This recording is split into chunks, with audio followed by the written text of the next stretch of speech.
저는 오늘 아주 특별한 성도님 한 분을 소개해 드리려고 합니다.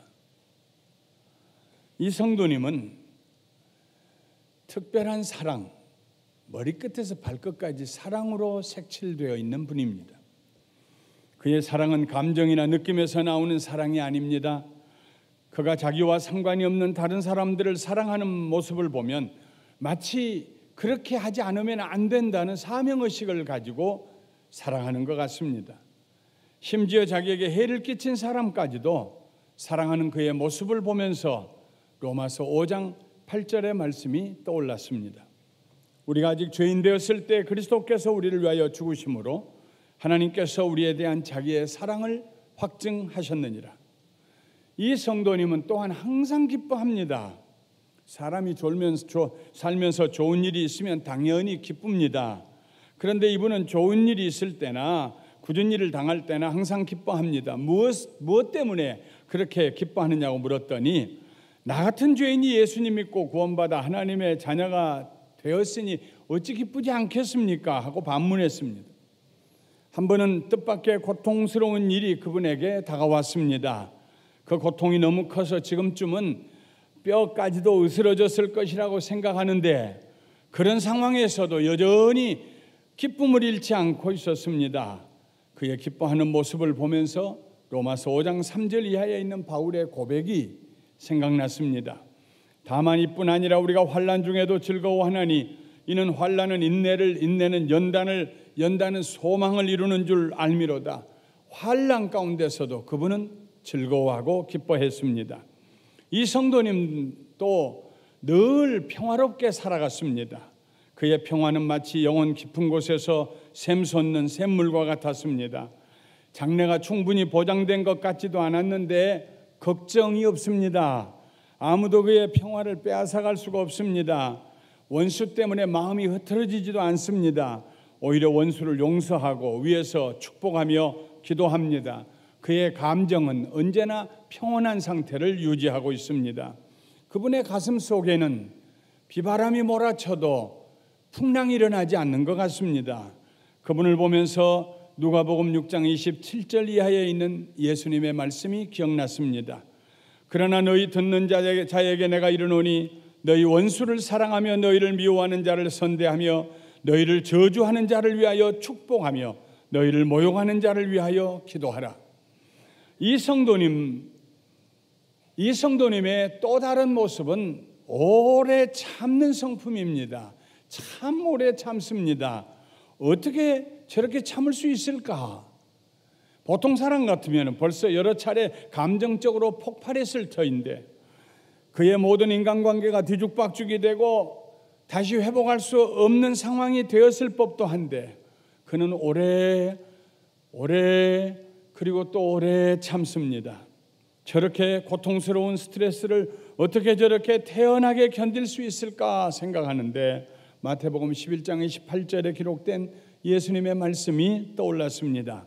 수고하고 무거운 짐진 자들아 다 내게로 오라. 내가 너희를 쉬게 하리라. 이 성도님은 어려운 일을 당한 사람을 보면은 불쌍히 여기는 마음, 자비로운 마음을 금할 수가 없습니다. 이분은 모든 사람들을 다 자기 친척처럼 생각하고 항상 친절을 베풉니다. 이분을 만나보면 누구도 원수가 될 수가 없습니다. 그의 친절함과 자비로움 때문에 곧 친숙한 관계를 맺게 됩니다. 이분은 넘어진 사람에게 왜 멀쩡한 대낮에 넘어졌느냐고 힐난하는 법이 없습니다. 조용히 손을 잡아 일으켜 세워주고 위로해 줍니다.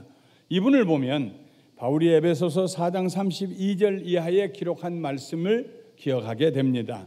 너희는 모든 악독과 노함과 분냄과 떠드는 것과 비방하는 것을 모든 악의와 함께 버리고 서로 친절하게 하며 불쌍히 여기며 서로 용서하기를 하나님이 그리스도 안에서 너희를 용서하심과 같이 하라.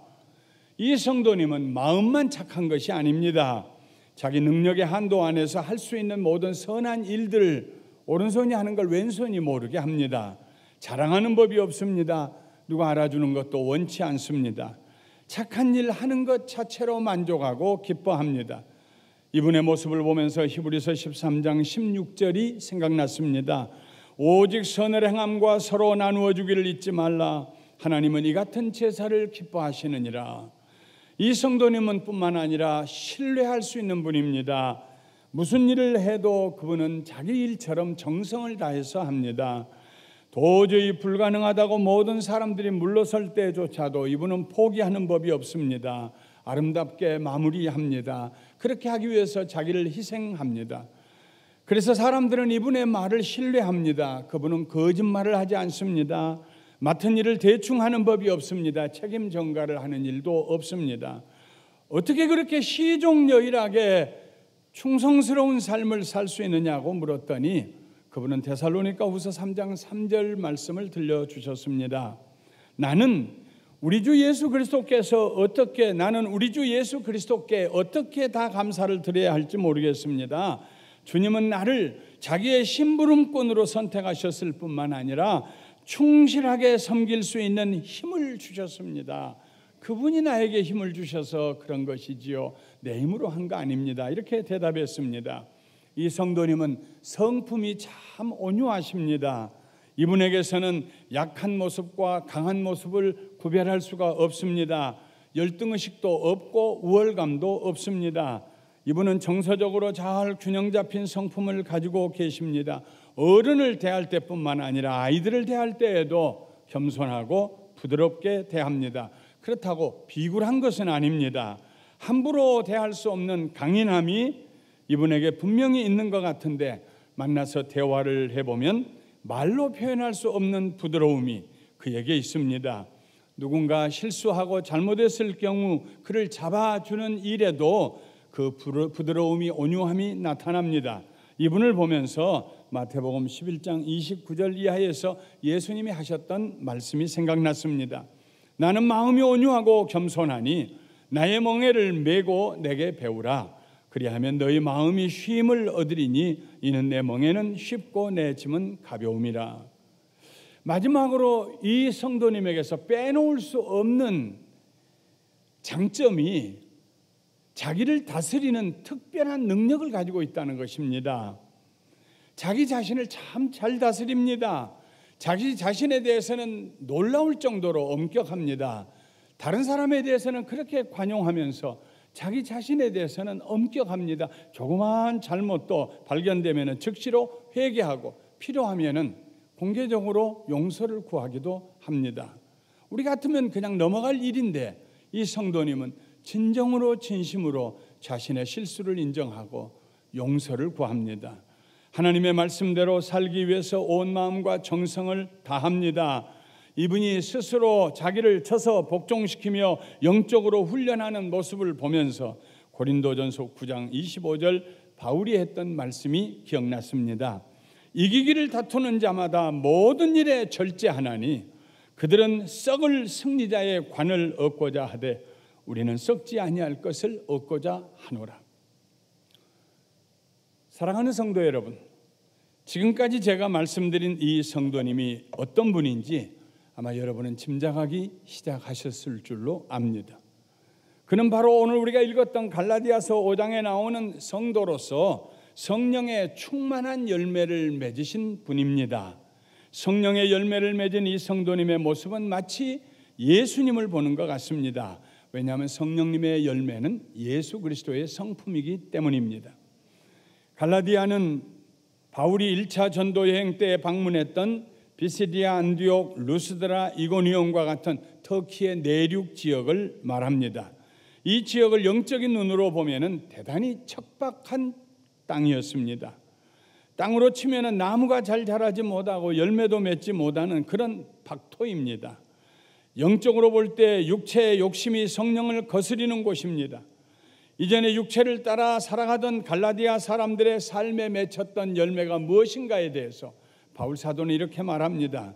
육체의 일은 분명하니 곧 음행과 음란한 행동과 더러운 것과 호색과 우상숭배와 주술과 원수 맺는 것과 분쟁과 시기와 분냄과 당짓는 것과 분열함과 이단과 투기와 술 취함과 방탕함과 또 그와 같은 것들이라. 육체의 열매로 바울이 기록한 이것들 어느 거 하나도 사람에게 기쁨을 주고 사람을 존경스럽게 만드는 그런 요소가 없습니다. 비천하게 만들고 손가락질 당하게 만들고 후회스러운 인생을 살게 만들고 다른 사람에게 상처를 주고 가해자가 되고 마음의 원한에 사무쳐서 사람들로 하여금 살게 만드는 육체의 일, 육체의 열매는 모든 것들이 이런 것들입니다. 먹을 수 없는 그런 열매들입니다. 무익한 열매들입니다. 바울은 이렇게 영적으로 척박한 땅을 방문하고 복음을 전했습니다. 예수 그리스도를 전했습니다. 예수님을 믿음으로써 거룩함을 입고 죄에서 벗어나고 구원을 받고 하나님 앞에 의로운 나무로 설 수 있도록, 그래서 성령의 열매를 맺힐 수 있도록 가서 그들에게 복음을 전했습니다. 바울과 바나바의 수고와 성령의 도우심으로 말미암아 그곳에 아름다운 나무들이 심겨졌습니다. 이제까지 볼 수 없었던 열매를 맺는 의로운 나무들이 심겨졌습니다. 그것은 바로 성령의 열매였습니다. 베시디아 안디옥에도 그런 교회가 세워지고 루스드라에도 그런 교회가 세워지고 이고니온에도 그런 교회가 세워지고 더베에도 그런 교회가 세워지고, 오직 성령의 열매는 사랑과 희락과 화평과 오래 참음과 자비와 양선과 충성과 온유와 절제니 이 같은 것을 금지할 법이 없느니라. 성령의 9가지 열매가 아닙니다. 단수입니다. 성령의 열매 하나입니다. 그 열매에 이런 요소들이 있다는 것입니다. 골고루 이런 요소들이 성령의 열매 속에 포함이 되어 있습니다. 어떤 사람이 나는 사랑과 희락과 기쁨은 충만한데 충성과 온유와 절제가 전혀 없다, 이런 말은 불가능한 말입니다. 논리적으로 있을 수 없는 말입니다. 성령의 열매를 맺히기 시작하면은 사랑과 희락과 화평과 오래 참음과 자비와 양선과 충성과 온유와 절제, 이와 같은 요소가 골고루 담겨진 아주 유익하고 먹음직스러운, 보기에도 좋은 그런 열매를 맺히는 삶을 살게 됩니다. 갈라디아 지역에 교회가 세워지고 복음이 전파되면서 과거에 육체의 열매를 맺었던 사람들이 이제는 성령의 열매를 맺는 사람들이 되었습니다. 사랑하는 성도 여러분, 하나님께서는 우리에게 성령님을 보내시면서 성령의 열매를 맺기를 원하십니다. 어떻게 하면 성령의 열매를 맺을 수 있을까요? 성령의 열매는 우리가 노력하여 맺을 수 있는 의지적인 열매가 아닙니다. 우리가 창조해낼 수 있는 열매도 아닙니다. 우리가 마음을 바꾸고 결심한다고 하여서 변화될 수 있는 그런 성품의 열매도 아닙니다. 우리들의 조상 아담과 하와가 타락한 이후에 모든 인간들은 성령의 열매를 맺을 능력을 상실했습니다. 오직 육체의 열매를 맺을 수밖에 없었습니다. 그런데 예수님께서 이 세상에 오셔서 우리의 죄를 대신하여 죽으시고 부활 승천하신 이후에 약속하신 성령님을 우리에게 보내주셨습니다. 그리하여 성령으로 충만함을 받은 사람들에게 성령의 열매가 맺히기 시작했습니다. 성령의 열매는 사람이 맺는 열매가 아니라 우리 안에 거하시는 성령님께서 우리를 통하여서 맺으시는 열매입니다. 우리를 변화시키고 우리의 성품을 변화시키고 우리의 의지를 변화시키시고 우리의 생각을 변화시키시고 그리하여서 성령의 열매를 맺게 하십니다. 오늘 우리가 읽은 본문 말씀에서 성령과 함께라는 구절이 4차례 나옵니다. 성령과 함께, by the Holy Spirit, according to the Holy Spirit, with the Holy Spirit, 이런 전치사와 함께, 성령과 함께라는 그런 단어가 4번 나오고 그 단어 성령과 함께라는 단어 다음에 동사가 서로 다른 동사가 4가지 다른 동사가 나옵니다. 이 말씀을 잘 우리들이 살펴보면은 어떻게 우리가 육체의 열매를 벗어버리고 성령의 열매를 맺을 수 있을까 하는 비결을 발견할 수가 있습니다. 성령과 함께 4가지의 우리가 해야 할 일, 여기에 대해서 여러분들에게 말씀드리겠습니다. 첫째로 우리는 성령님과 함께 걸어가야 합니다. 16절에 성령을 따라 행하라 하는 말에서 행한다 하는 동사 단어는 걸어간다 하는 말입니다. 성령님과 함께 걸어간다 하는 말입니다. 마치 어린아이가 부모의 손을 잡고 걸어가는 것처럼 성령님의 손을 잡고 걸어갑니다. 예수님을 믿고 우리 신앙이 자라나면서 우리의 어린 신앙이 성숙하게 되면서 세상을 사랑했던 것들을 벗어버리고 하나님을 사랑하는 삶을 살아가기 시작하면서 우리는 예수님 손잡고 성령님의 손을 잡고 걸어가면서 옳고 그른 것을 배웁니다. 이기주의인 것을 버리고 사랑의 사람이 되기 시작합니다. 낙심하거나 두려워하지 아니하고 어떤 상황에서도 기뻐할 수 있게 됩니다. 우리가 하나님의 말씀을 따라서 걸어갑니다. 성령님과 함께 행하고 걸어간다는 말은 하나님의 말씀을 따라 걸어간다는 말입니다. 시편 1편에 기록된 것처럼 악인들의 꾀를 따르지 아니하며 죄인들의 길에 서지 아니하며 오만한 자들의 자리에 앉지 아니하고 오직 여호와의 율법을 즐거워하여 그의 율법을 주야로 묵상하며 성령님과 동행합니다. 하나님 말씀을 가까이 하고 하나님 말씀을 읽다가 그 말씀이 깨달아질 때 하나님께 감사하고 하나님 나 이렇게 살게 해주세요. 그 말씀을 붙잡고 그렇게 그 말씀을 따라서 변화되어 갑니다. 그것이 바로 성령님과 함께 행한다는 말입니다. 하나님의 말씀을 묵상할 뿐만 아니라 행동으로 삶에 옮깁니다. 순종합니다. 우리의 모든 생각과 행동의 선택 기준을 하나님의 말씀에 둡니다. 그러다 보면은 서서히 우리의 육체의 욕심이 우리에게서 사라집니다. 육체의 열매들이 떨어져 나가고 그 대신 성령의 열매가 맺히기 시작합니다. 둘째로 우리는 성령의 인도하심을 받아야 합니다. 18절에 너희가 만일 성령의 인도하시는 바가 되면, 이 말씀에서 인도한다, 인도함을 받는다 하는 이 동사는 성령님께서 우리에게 바짝 다가오셔서 우리를 꼭 붙드시고 우리 손을 놓지 아니하시고 우리가 가야 할 영적 목적지까지 어떤 일이 있어도 폭풍사란을 해치시고 우리와 동행하시면서 인도하신다는 말씀입니다. 너희가 만일 성령의 인도하시는 바가 되면, 너희가 만일 성령의 인도함을 받으면 이 말입니다.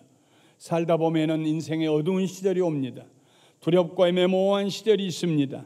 그때는 전적으로 성령님을 의지하며 따라가야 합니다. 성령님과의 관계를 더 밀접하게 유지해야 됩니다. 성령님 곁에 머물러야 합니다. 이 시기는 오직 하나님의 선하심을 의지하며 인내하는 계절입니다. 내 생각과 다를지라도 철저하게 복종하며 성령님에게 인도함을 받아야 됩니다. 내 고집을 부리지 않아야 됩니다. 성령님이 내 마음에 감동하신 대로 말씀하시는 그 말씀을 쫓아서 순종하며 따라가야 됩니다. 인도함을 받아야 될 때가 있어요.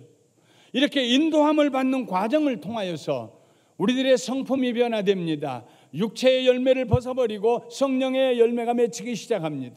새로운 존재가 되어가기 시작합니다. 이사야 선지자는 장차 오실 메시아 예수님을 가리켜 예언했습니다. 이사야 32장 2절에 또 그 사람은 광풍을 피하는 곳, 폭우를 가리우는 곳 같을 것이며 마른 땅의 마른 땅의 냇물 같을 것이며 곤비한 땅의 큰 바위 그늘 같으리니. 예수님은 우리에게 광풍을 피하는 곳, 폭우를 가리우는 곳, 마른 땅의 냇물 같은 곤비한 땅의 큰 바위 그늘 같은 분으로 우리에게 오셨습니다. 성령님은 우리에게 오셔서 예수님이 하셨던 일을 계속하고 계십니다. 우리의 삶에 광풍이 몰아칩니다. 폭우가 내리 쏟아집니다. 삶이 마치 쩍쩍 갈라지는 땅처럼 메마르게 느껴질 때가 있습니다. 사는 일이 지치고 피곤할 때가 있습니다. 그때 성령님은 우리에게 오셔서 우리에게 큰 그늘이 되어주시고 생수의 잔을 마시게 해주십니다. 이러므로 우리는 성령님과 함께 그의 인도하심을 받고 순종하고 복종하며 따라가야 됩니다. 성령의 열매를 맺을 수 있는 두 번째 비결이 바로 인도함을 받는 것입니다. 세 번째 비결은 성령님과 함께 사는 것입니다. 25절에 만일 우리가 성령으로 살면, 이 산다 하는 동사입니다.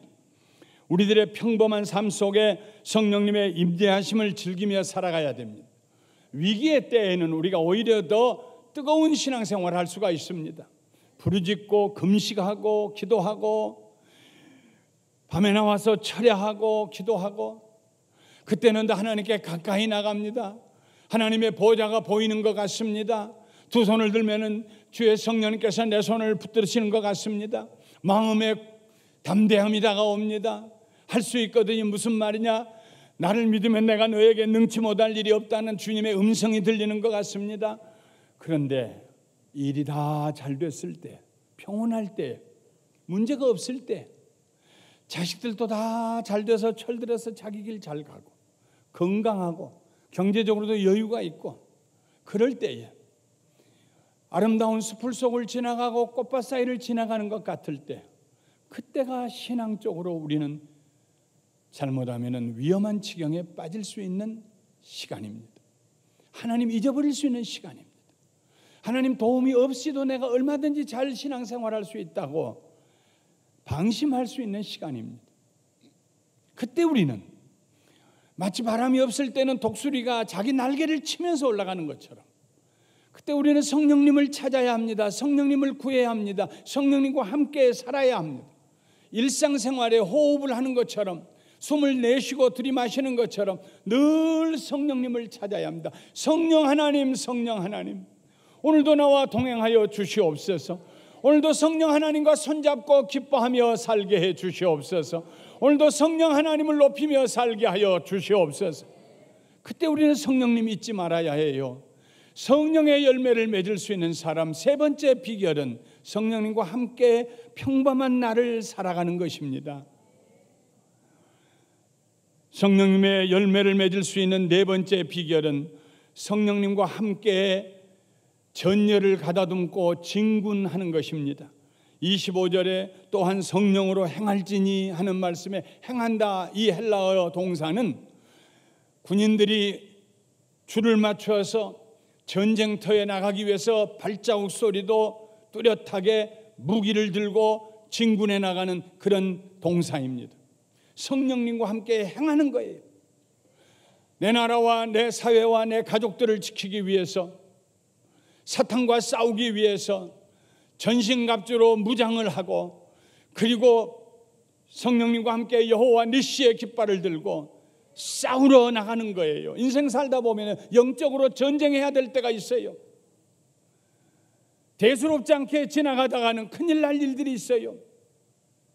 정신을 바짝 차리고 내가 이번 싸움에 승리하리라, 넘어지지 아니하리라, 하나님의 영광을 드러내리라, 타협하지 아니하리라, 이렇게 전열을 가다듬어야 할 때가 있습니다. 그것이 네 번째 성령으로 행할지니라는 말입니다. 그때는 더 많이 기도해야 됩니다. 더 많이 찬송을 불러야 되고요, 더 많이 말씀을 먹어야 되고요, 여호와 니시의 깃발을 들고 성령님과 함께 대오를 맞추고 용기 백배하며 전진해 나가야 합니다. 순산을 향하여 나가는 성도들아, 서로가 서로를 도와주고 위로하고 격려해 주면서 연합전선을 펴야 됩니다. 어려운 일이 다가올 때 나 혼자서 슬퍼하고 외로워하고 위축되고 그렇게 신앙생활에서는 안 됩니다. 내가 영적인 어려운 일이 다가올 때에는요, 전화기를 들어서 집사님, 권사님, 장로님, 목사님, 저와 함께 기도 좀 해주세요. 이건 영적인 전쟁입니다.